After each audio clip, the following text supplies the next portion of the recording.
आप देख लीजिए, एक थ्योरम कराने जा रहा हूँ, चूँकि यहाँ पे आपको इस फिगर की ज़रूरत पड़ेगी। थ्योरम है, थ्योरम इम्पॉर्टेंट है, साल आ चुका भी है, क्योंकि बीच में आया हुआ नहीं है, तो इम्पॉर्टेंट है थ्योरम, और इसी थ्योरम बेस पे क्वेश्चन भी सॉल्व होंगे। थ्योरम क्या है आपका? थ्योरम है if F Z is analytic, is analytic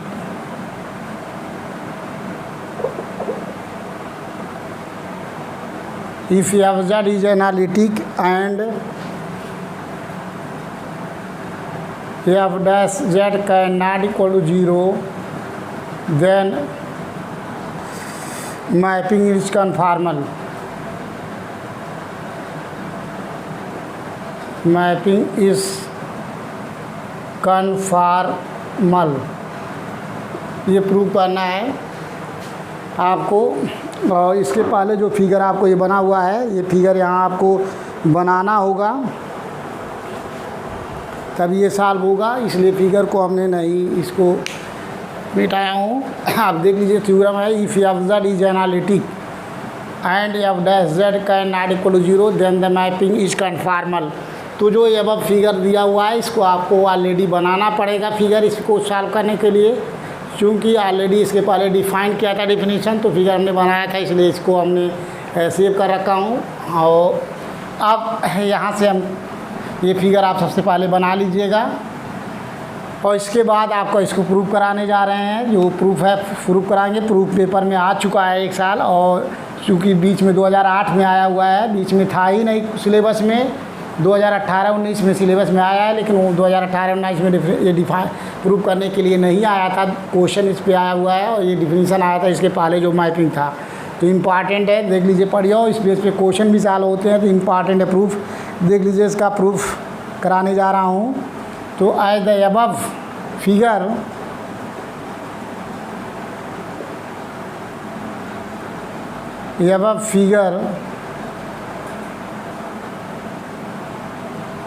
as above figure, let C1 and C2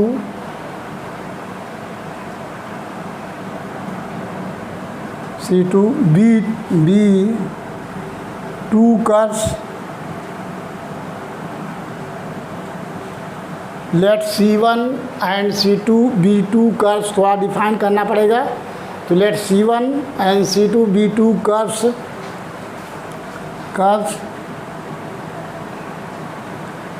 intersect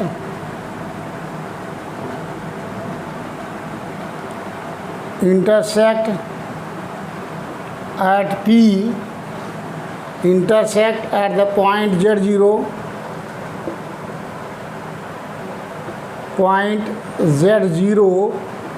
in the Z plane।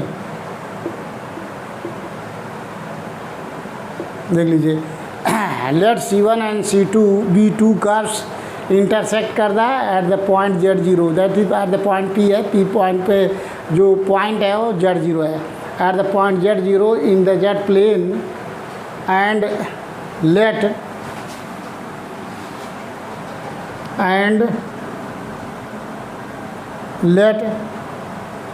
The tangents let the tangent at the point P0, let the tangent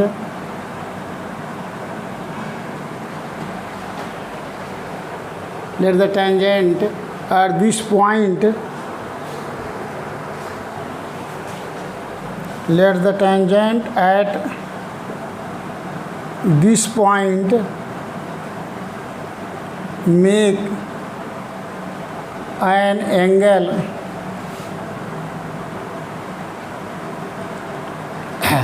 let the tangent at this point make an angle alpha 1 and alpha 2, alpha 1 and alpha 2 with the real axis,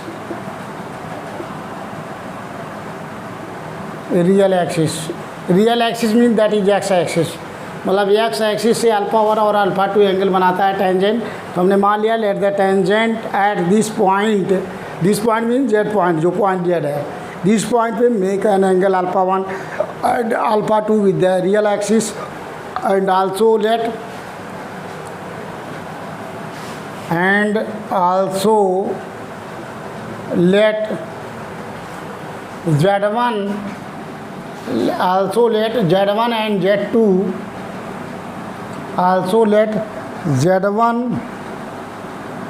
and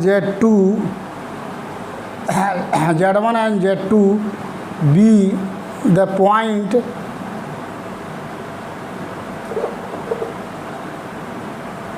and let Z1 and Z2 be the point on the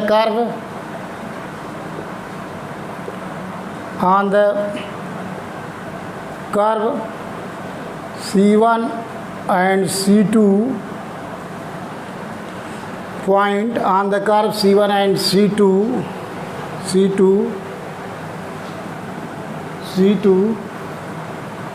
near to Z0 C2 near to Z0 at the same distance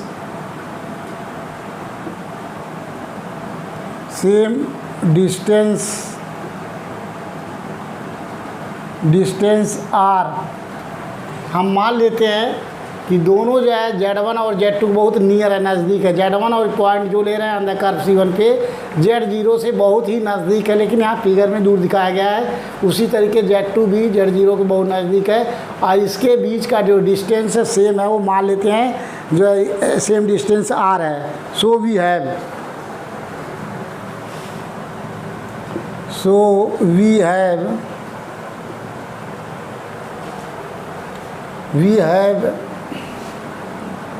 Z1 minus Z0 equal to R e power I theta 1 मान लेते हैं। यहाँ से Z1 पे एक tangent line खींचो जो x axis पे बनाएगा, वो थीटा 1 एंगल है रियल एक्सिस से, और यहाँ से निकाल लेंगे। और Z2 minus Z0 equal to R e power I into theta 2।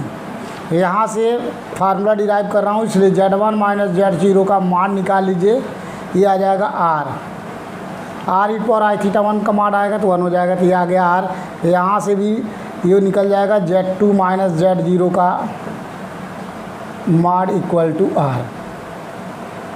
अब यहाँ से देख लीजिए, आपको अगर यहाँ पे हमें R टेन टू 0, यदि जो डिस्टेंस लिए हैं Z1 माइनस Z2 जो R ले रहे हैं डिस्टेंस है नियर Z पॉइंट पे, ये distance as R tend to 0, यदि R की वैल्यू टेंड करेगा 0, अगर R टेन टू 0 करेगा तो थीटा 1 टेन टू 0, थीटा 1 जो टेंड करेगा alpha 1 as R tend to 0, then theta 1 tend to alpha 1 and theta 2 tend to alpha 2।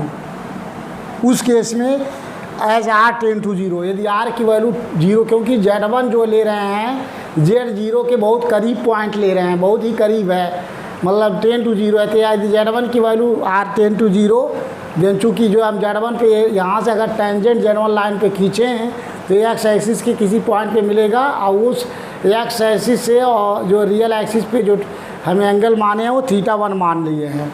तो जब R 10 to 0 करेंगे उस केस में थीटा 1 या R जब 10 to 0 होगा, तो R अगर 10 to 0 होगा तो Z1 और Z0 आर कोइंसाइड, दोनों पॉइंट क्या हो जाएगा, सेम हो जाएगा। Z1 की वैल्यू Z0 पे हो जाएगा, कोइंसाइड हो जाएगा। जब कोइंसाइड हो जाएगा तो थीटा 1 जो है टेंड करेगा अल्फ़ा 1, जो थीटा 1 है वो अल्फ़ा 1 हो जाएगा। उसी तरीके से Z2 कोइंसाइड करेगा Z0 पे, तो R 10 to 0 के केस में Z2 कोइंसाइड हो जाएगा Z0 पे, उस केस में थीटा 2 टेन टू अल्फ़ा 2 हो गया, ये हो जाएगा। अब इसमें हम मान ले रहे हैं इसका image, late the image discuss करने जा रहे हैं। Let the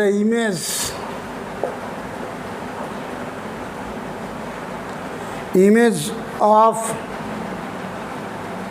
C1 and C2, जो हमने C1 C2 कर्व लिया हूँ, इसका इमेज डब्लू प्लेन में बनेगा। मान लेते हैं let the image of C1 C2 be C1 dash comma C2 dash. Curve है, C1 का इमेज C1 डैश कर्व है और C2 इमेज C2 कर्व का इमेज C2 डैश है in W plane.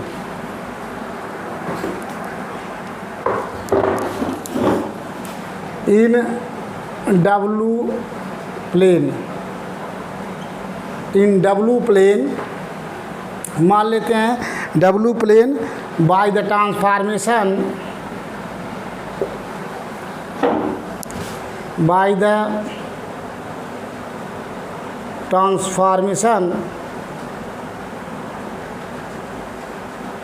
the transformation W equal to F Z. इसकी help से हमने जो कर्व था C1 C2, इसके W equal to F Z transformation की हेल्प से हमने C1 ऑफ डैश और C2 डैश W प्लेन में हमने अनुदर एक फिगर ड्रा किया। अब हम मान लेते हैं कि and the image of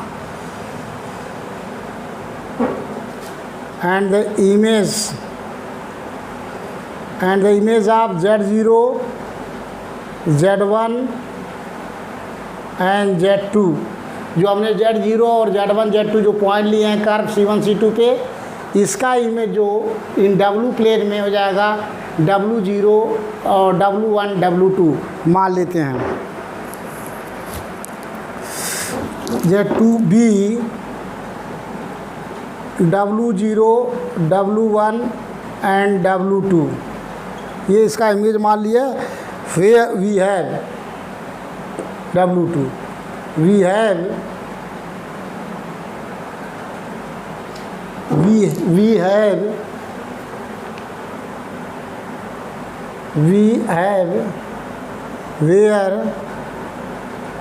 where W0 equal to FZ0 and W1 equal to FZ1 comma and W2 equal to FZ2। इसके बाद हम आपको डिफाइन करने जा रहे हैं late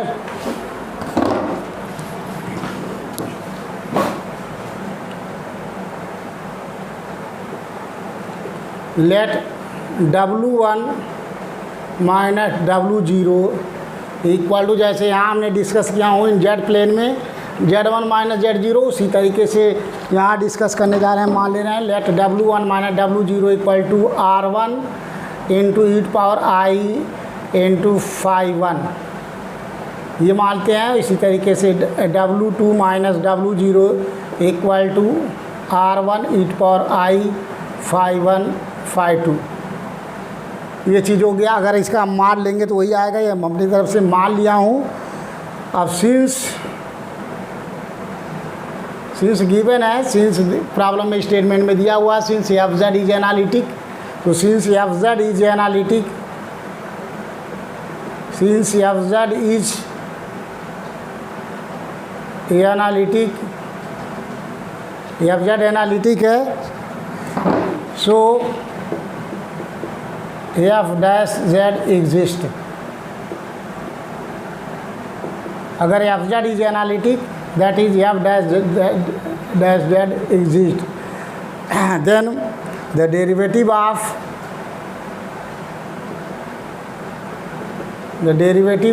F Z at Z equal to Z0, the derivative of fz at z equal to Z0, F dash Z0 का formula होगा limit Z1 tend to Z0, ये हो गया आपका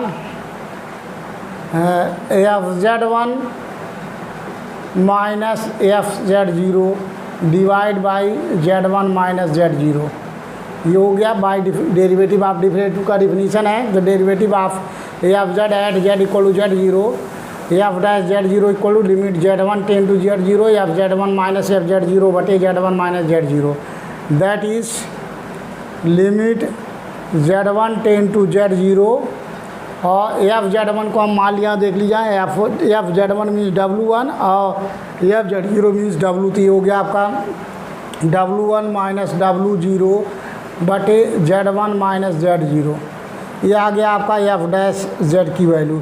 इसको बना लेंगे इक्वेशन फर्स्ट। अभी तो कोई इक्वेशन नहीं बना है तो इसलिए बना लेंगे इसको इक्वेशन फर्स्ट। अब हमें देख लीजिए इसको आगे हम इसको मिटाना पड़ेगा। ये आप जो है इसको पढ़िए, नोट बना लीजिएगा तभी आप कर पाएंगे, नहीं तो नहीं कर पाएंगे। इसको ज़रूर नोट बनाइएगा, पढ़िएगा तभी आप कर सकते हैं, क्योंकि क्लासों में नहीं कराया गया है, इम्पॉर्टेंट है और थ्योरम इम्पॉर्टेंट है, पढ़ेंगे तभी कर पाएंगे आप। और इसको प्रैक्टिस कीजिएगा और क्वेश्चन भी इस बेस पे लगेंगे। तो देख लीजिए अब इसके बाद अब हमें इसको आपको मिटाना पड़ेगा इसको प्रूव करने के लिए।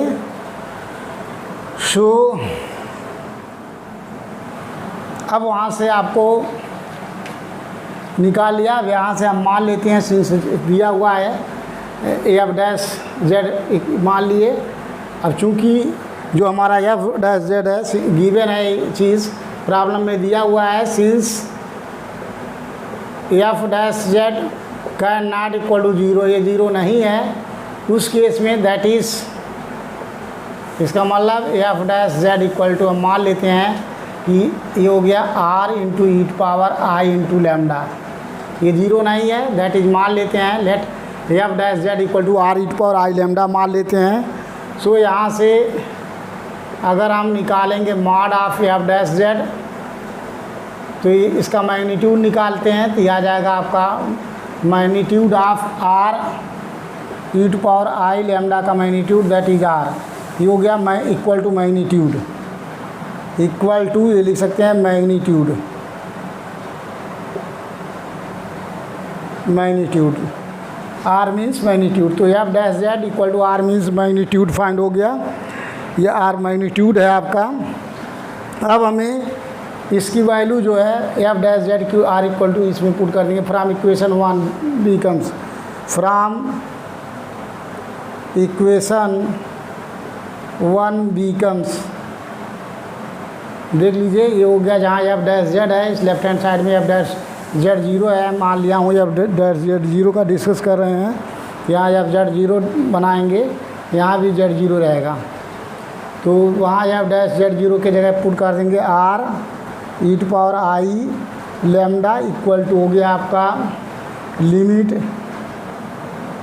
Z1 tend to Z0 means R tend to 0, क्योंकि हमने मान चुका था Z1 minus Z0, Z1 minus Z0 equal to R था, तो यहाँ से हो गया R टेन टू 0 और ये हो गया आपका W1 माइनस W0, तो W1 माइनस W0 ये वैल्यू हो गई आपकी W1 minus W0, W1 minus W0 अपान Z माइनस Z। तो W1 माइनस W0 को हम यहाँ से पुट करेंगे, हमने यहाँ निकाल चुका हूँ, देखिए W1 minus W0 means R1 E power I phi 1 है। ये हो गया आपका R1 E power I phi 1। इसी तरीके से Z1 माइनस Z0 की वैल्यू फाइंड कर चुका हूँ, ये R E power I theta 1 था, तो इसको लिख सकते हैं। ये हो गया दैट इज, इसको आप लिख सकते हैं limit R tend to 0, Z1 tend to 0 means R tend to 0, ये हो गया R1 बटे R, इस लिमिट को अलग अलग कर सकते हैं। ये हो गया या लिमिट, ये हो गया R टेन टू 0 और ये हो गया एक्सपोनेंशियल का पावर I ब्रैकेट में फाई 1 माइनस थीटा 1, ये चीज़ इसको लिख सकते हैं आप। Comparing both side, comparing both side,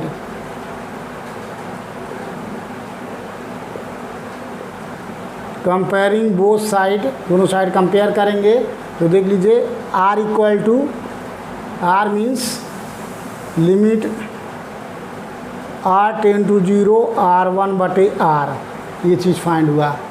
देख लीजिए R equal to limit R tend to 0 R1 बटे R फाइंड हुआ।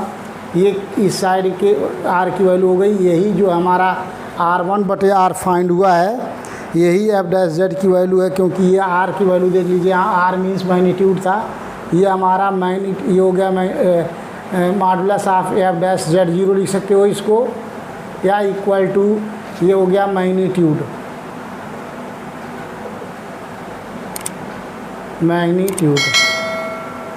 आपको जहाँ भी मैग्नीट्यूड निकालना होगा उस केस में मीन्स एफ डैश जेड 0 की वैल्यू निकालना है, ये फार्मूला है। एंड यहाँ से लैम्डा की वैल्यू कंपेयर करेंगे, देख लीजिए, तो यहाँ से लैम्डा की वैल्यू कंपेयर करेंगे तो लैम्डा इक्वल टू हो जाएगा और लिमिट r टेंड टू 0, ये हो गया आपका φ1 माइनस θ1, दैट इज़, इसको लिख सकते हैं आप लिमिट, इसको अलग अलग कर सकते हैं, limit r tend to 0 φ1 minus limit r tend to 0 θ1 equal to लिख सकते हैं लैम्डा, इसको अंदर मल्टीप्लाई कर दिया हूँ। अब हमें करना क्या है, इसके बाद आपको प्रूफ करना है। अब ये चीज़ हो गया। अब यहाँ देख लीजिए, जब लिमिट r टेंड टू 0 φ1, यहाँ से इस फिगर में लिमिट r टेंड टू 0 φ1 की वैल्यू, उस केस में r means r1 both are same है, इस ये हो गया आपका β1, इसको लिखेंगे β1, ये हो गया minus α1 equal to lambda, where limit r tend to 0 और φ1 means β1 and limit r tend to 0 θ1 means α1, यहाँ से ये हो गया, ये दैट इज़ β1 की वैल्यू फाइंड हो गई α1 प्लस लैम्डा। उस केस में एट द पॉइंट Z1 के क्रॉसपॉन्डिंग, Z1 के क्रॉसपॉन्डिंग पॉइंट आ गया β1 equal to α1 plus λ1। Similarly we can prove that β2 equal to α2 plus lambda, ये हम प्रूव कर लेंगे। सिमिलरली जैसे इसको प्रूव किया है, यहाँ से β2 equal to λ2 plus alpha prove कर लेंगे। अब hence the curve C1 and C2, hence the curve C1 and C2 जो आपका ले रहे हैं C1 dash and C2, hence the curve C1 dash and C2 dash in W plane has definite image, has definite tangent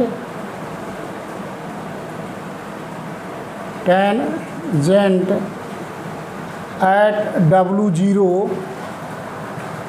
making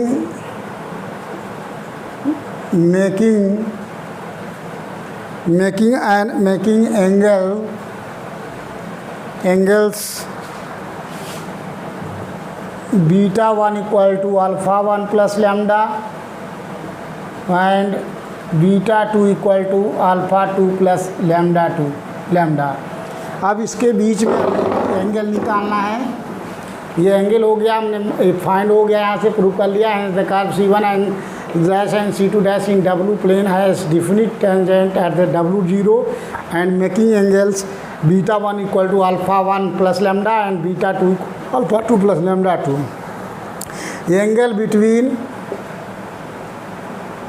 angle between two curves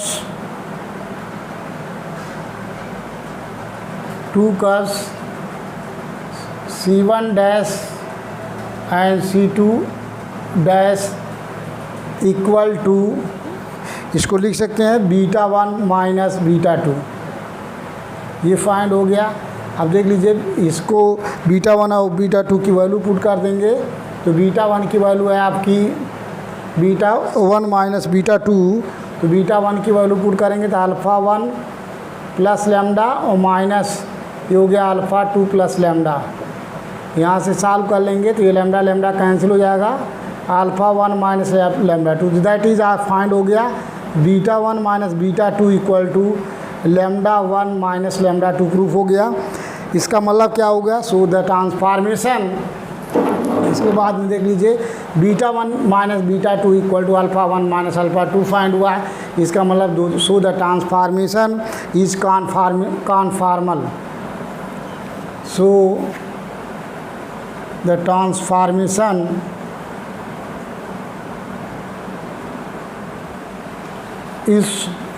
is conformal, यही prove करना था। So the transformation is conformal at each point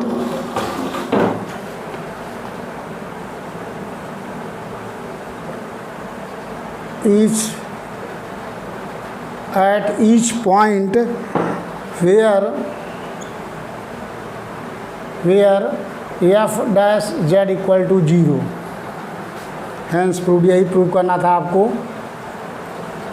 यदि आता है तो ये आपको prove करना पड़ेगा। So the transformation is conformal at each point where F dash Z equal to 0, hence prove. यदि आपको थ्योरम आता है 10 नंबर में आए, जब भी आएगा तो 10 नंबर में आएगा प्रूफ। तो यदि आता है 10 नंबर प्रूव करने के लिए तो आपको ये प्रूव करना होगा, ये आपको यहाँ तक प्रूव करेंगे तो हो जाएगा। आप इसी में थोड़ा सा नोट करके दिया हुआ है तो थोड़ा सा नोट ले लीजिए फार्मूला के लिए, अदरवाइज यहीं तक आपको प्रूव करना है। इसमें नोट्स है, note number 1 and 2। Note number first है if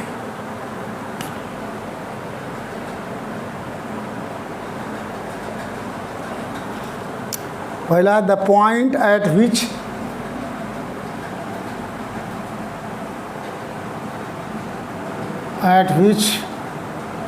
the point at which f dash z equal to 0 is called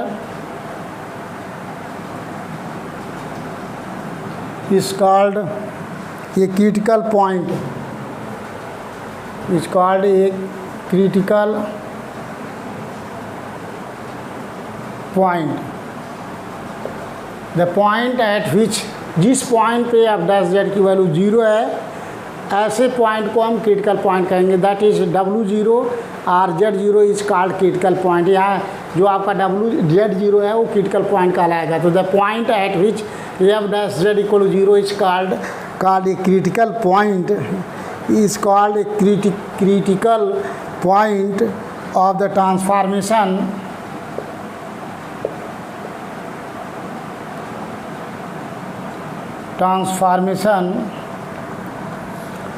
also the point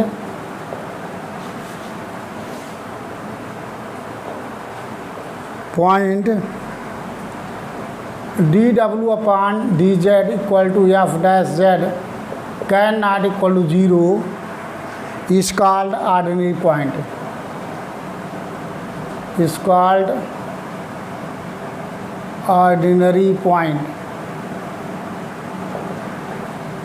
ठीक है, ये ऑर्डिनरी पॉइंट कहलाएगा। अब number second, note number second में है let phi equal to alpha 1 minus alpha 2। हम मान लेते हैं फाई 1 जो इसके बीच का angle of intersection of to curves के बीच का एंगल है, उसको हम मान लेते हैं, जो दोनों कर्व के बीच का एंगल है वो मान लेते हैं फाई है। Phi means alpha 1 minus alpha 2, या इसी को लिख सकते हैं अल्फ़ा 1 इक्वल टू लिख सकते हैं alpha 1 equal to alpha 2 plus phi, ये चीज़।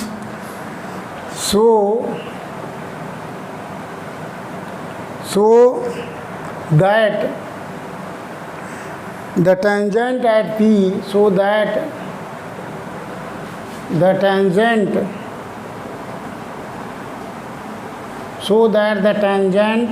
at P to the curve to the curve is rotated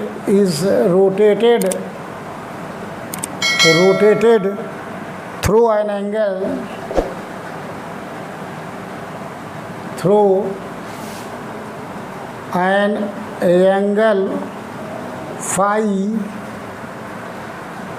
phi equal to amplitude F dash Z, ये फार्मूला है under the given transformation, under the given transformation. ये formula है angle phi equal to amplitude F dash Z under the given transformation. तो होगा आपका angle of rotation का formula है angle of rotation. अगर निकालना है एंगल ऑफ रोटेशन तो ये फार्मूला हो गया आपका tan इनवर्स V/U, ये फार्मूला है। तो जहाँ भी आपको निकालना होगा angle of rotation tan inverse V/V है, निकालेंगे। Angle of rotation means tan inverse V/U निकालेंगे। तो जहाँ भी अगर फाई निकालना होगा, phi means amplitude F dash Z, ठीक है, एफ डैश जेड निकालेंगे, that is angle of rotation. यही phi means tan inverse V/V, that is a phi है आपका, यहाँ फाई भी लिख सकते हैं। तो phi means angle of rotation tan inverse V/U। Third number है आपको, अगर एफ डैश जेड निकाले मॉड इज कॉल्ड, ये प्रॉब्लम सॉल्व करने के लिए यूज नोट लिख रहा हूँ, इज कॉल्ड कोफिशिएंट ऑफ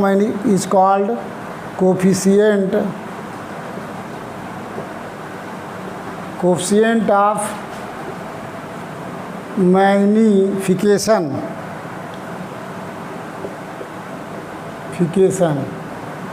अगर हमें कोफिशिएंट ऑफ मैग्नीफिकेशन निकालना है, इसका मतलब हमें एफ डैश जेड निकालना है, फार्मूला यूज़ करेंगे। ये दोनों क्वेश्चन को में यूज करेंगे सॉल्व करने के लिए, इम्पॉर्टेंट है फार्मूला क्वेश्चन के पर्पज़ से ये भी। तो अब आपको इसके नेक्स्ट लेक्चर में क्वेश्चन कराएंगे और आप लोग ये दोनों क्वेश्चन जो है आपको कराएंगे, इम्पॉर्टेंट है, पढ़िएगा, प्रूफ के लिए है। अब नेक्स्ट वीडियो में नेक्स्ट क्वेश्चन कराएंगे आपको।